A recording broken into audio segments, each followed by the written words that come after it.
来呢，这一道呢水腌菜肉末呢，也是呢我每次去泰式料理店啦，或者是云南料理店呢必点的菜。但是他们每个餐厅呢叫的这个方法不一样，有的是泰式什么辣炒肉末啦，或者是像刚刚你的那个菜单里面说这个水腌菜，我就一直在想什么叫水腌菜哦。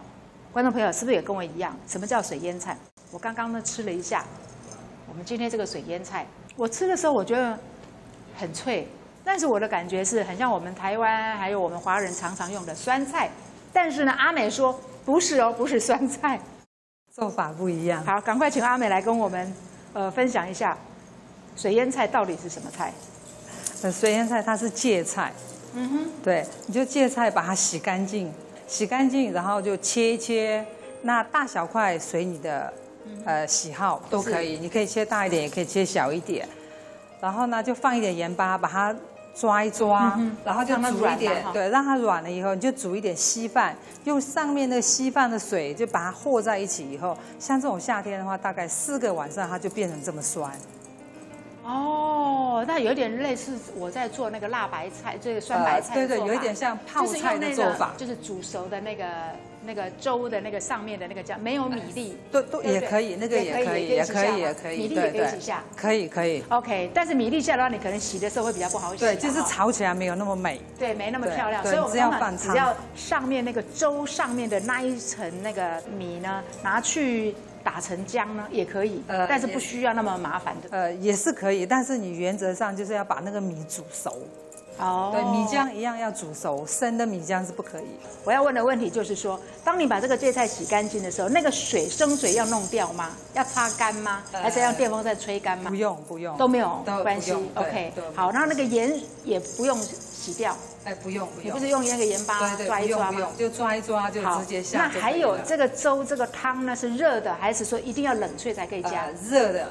哦，热的就把它整个冲。对。好，那这样腌的话，要不要盖过那个菜？不用，只要你要把它拌一点，它有那个米浆，它就会自然发酵。哦，是哦，就是把它变成好像拌匀了之后，然后要装在罐子里面锁紧吗？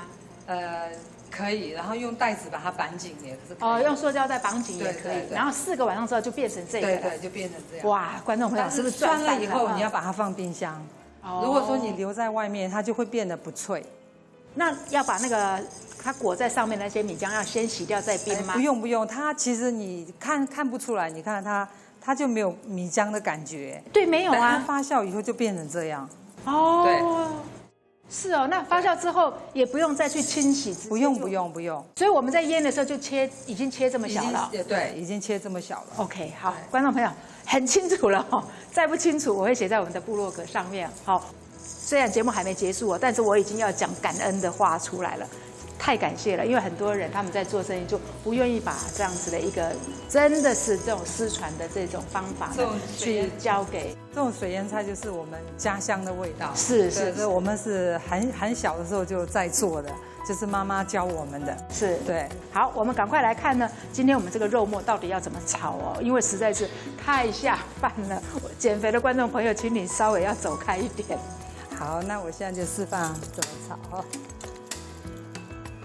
我们的油不需要太多，因为我们的绞肉是7分瘦3分肥的。哇，交代的好清楚啊！我刚要问的，我们的油要少一点。好，我们用一点这个比较天然的猪油，就是说刚刚阿美有交代一定要用7分瘦3分肥的绞肉呢来炒我们今天的这个水腌菜哦。大概1匙的蒜，好。然后1匙的辣椒，这是姜末，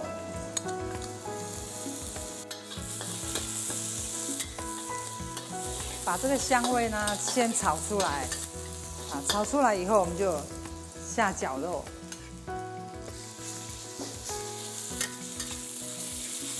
也是把它炒香。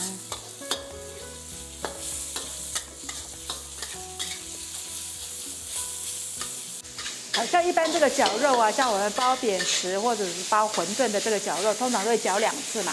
那今天这个绞肉一般来讲，就是跟猪肉摊讲绞1次的就够了吗？我今天是绞2次，你今天绞2次也是可以。是哈，因为我就感觉好像跟一般的外面的这个肉末感觉细了一点。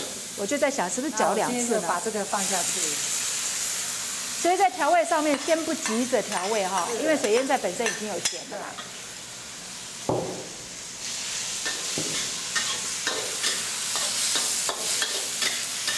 盐的话就看，如果你腌的时候你放的比较多，可能就不用再放。是哦，我今天这个盐好像比较没有那么放多了一点，所以我今天炒的时候我就不需要放盐，我就放一点糖，吃的糖。